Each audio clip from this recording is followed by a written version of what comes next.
Hora de falar sobre o Vasco da Gama. O presidente Pedrinho resolveu se pronunciar depois de ser acusado de se recusar a participar de uma reunião com empresários ingleses dispostos a comprar o Vasco por mais de R$ 1 bilhão.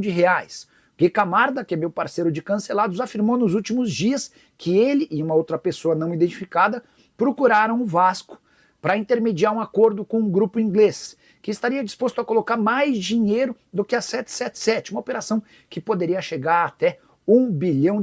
Mas, segundo o Gui Camarda, Pedrinho se recusou a se encontrar com esses empresários e investidores. O negócio acabou melando. O tal investidor inglês, inclusive, ficou bastante chateado, lamentando a postura do Pedrinho. E o Gui tirou a conclusão, a partir desse episódio, de que o Pedrinho não tinha intenção de negociar a venda da SAF do Vasco. Por meio de uma nota oficial, o presidente Cruz Maltino disse o seguinte, abre aspas, a informação é falsa. O presidente nunca se recusou a dialogar com investidores interessados no clube. Não houve qualquer contato entre os supostos investidores ingleses citados pelo jornalista e o Vasco da Gama. A atitude irresponsável do jornalista já foi comunicada ao escritório jurídico responsável pelas tratativas preliminares com potenciais investidores. O caso está sob análise para a adoção de medidas legais cabíveis ao Vasco, ameaçando processar o jornalista. A bola vai rolar na Argentina para Vasco e Lanús. Lanús e Vasco. O Vasco precisa dessa vitória para dar uma respirada na Sul-Americana. Empatar vai fazer contas por conta do jogo do Melgar. Se perder, não tem mais como avançar direto para as oitavas. Então, o Vasco tem o último jogo depois em casa, com o Melgar. É fazer hoje o que não tem feito há 8 partidas. Vencer. Boa sorte, Fernando Diniz, que vai estrear no comando do Vasco, né? Vai pela segunda vez comandar a equipe. Ele que não teve tempo de mudar nada, gente. Tecnicamente, taticamente, nada. Ele chegou ontem, se apresentou aos jogadores, bateu um papo rápido, treinamento, aquela cobrança Diniz e foi para a Argentina. Não teve como mudar.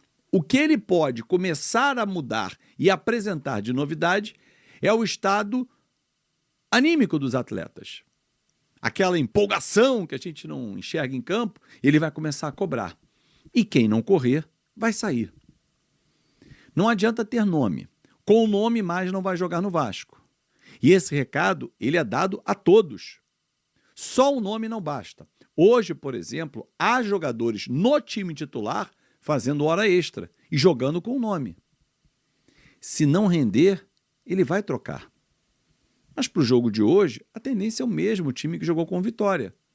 Léo Jardim, Paulo Henrique, João Vitor, Luiz Gustavo e Piton. Hugo Moura, Hugo Moura, Jair, Hugo Moura e Esforça. Acho que essa é a tendência de time ali no meio-campo com o Coutinho, né? Ou o meio-campo que foi do Vitória. Esforça, Paulinho e Coutinho. Paulinho foi mal de novo. A tendência é Hugo Moura, Esforça e Coutinho. Na frente, Rayan, Verrete e Nuno. Um pouco ali, Esforça, Tietê e Coutinho? Dá. Fica mais exposto o meio-campo? Sim. A defesa fica mais exposta? Sim. Porque o Tietê não tem o mesmo poder de marcação do Hugo Moura, mas com a bola nos pés tem mais qualidade para sair para o jogo. A delegação está acompanhada do presidente Pedrinho, do diretor de futebol, o Felipe, do diretor jurídico, Felipe Carregal. Esse eu não sei por que viajou, mas pode ter viajado porque ele quis, por conta própria e tal, mas não vejo nenhuma utilidade dele estar nessa viagem. Assim como o presidente da Assembleia Geral também, Alain Belaciano. Mas nada impede que nenhum vascaíno queira ir à Argentina, possa ir e viaje. Agora, o Pedrinho, o CEO Amodeu e também o Felipe, esses são representativos da SAF, sim. Presidente do clube, sócio atuante, o diretor de futebol. O torcedor discorda, e eu também. Eu acho que a saída do Marcelo Santana ela não pode ser única, ela deveria ser acompanhada do Felipe, mas se o Felipe continuou e a direção do Vasco entendeu que ele tem potencial para seguir, ele tem que estar com a delegação, sim. Ele é o diretor de futebol. Estranho seria se ele não viajasse. Isso aí não faria o menor sentido. Vasco na Argentina, o Felipe aqui jogando futebol no Rio de Janeiro. Esquece. Se ele vai continuar, ele segue. Ah, mas por que o CEO foi nesse jogo? Porque não tem o Marcelo Santana. Com a ausência do executivo do futebol, ele acumula a pasta interinamente. Então ele foi.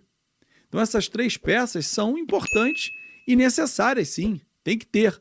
O Vasco tem que ter os seus poderes perto. Mas, enfim, Felipe Carregal e o Alain Belaciano foram, porque são torcedores do Vasco, são da diretoria, mas ok, mas resolveram ir. Bancados pelo Vasco, acham um exagero. Mas se eles quiserem ir do próprio bolso, no próprio voo do Vasco, qual o problema? Zero problema. Ah, a cúpula tá toda lá. Pô, meu irmão, vai estar onde? Tomando cerveja? O momento não tá para isso, não. O momento não tá para risadinha. O momento é de seriedade, de recuperação. É isso. Bom, algumas rápidas notícias aqui. Léo Jardim. O jogador tem contrato com o Vasco até dezembro de 2025. Vai jogar com o Lanús hoje. Não tem esse negócio, vai jogar. Seguem as negociações de renovação. O Vasco fez uma proposta muito boa, já mandou a 4ª proposta para ele. O contrato dele vence em 25, mas tem cláusula automática. Se ele alcançar o número de jogos para em 26 ele ficar mais um ano, mas o Vasco não quer exercer a cláusula de renovação automática, por isso chamou o Léo Jardim e ofereceu um novo contrato com duração de 3 anos e a prorrogação automática de mais um, caso ele alcance as metas. Então, vai acontecer um novo encontro do procurador dele, Paulo Pitombeira, que é quem toma conta da negociação e que está enrolando mais o Vasco do que o Vasco esperava. Agora, o senhor Léo Jardim também, por sua vez, tem que dar um checkmate. Eu quero ficar. Vamos melhorar a proposta, mas eu quero ficar. Não, deixa ele, é meu empresário que está resolvendo, eu não me envolvo. Mentira. Todo atleta se envolve. E o Léo Jardim deveria fazer o mesmo. Mas, enfim, eu tenho a impressão que ele vai ficar. E o Vasco não precisará exercer cláusula automática, até para não ficar com cara de bico dentro do Vasco, né? Ah, mas o Palmeiras quer, o Cruzeiro quer. Irmão, vamos lá, vamos ver. O Vasco vai chegar ao seu limite e, segundo eu soube, eu falei inclusive com o Pedrinho no último sábado, ele me disse, olha, o Vasco fez uma proposta muito boa. Agora, a gente tem que aguardar a resposta do empresário dele. E eu entendo que isso vai acontecer bem em breve, né?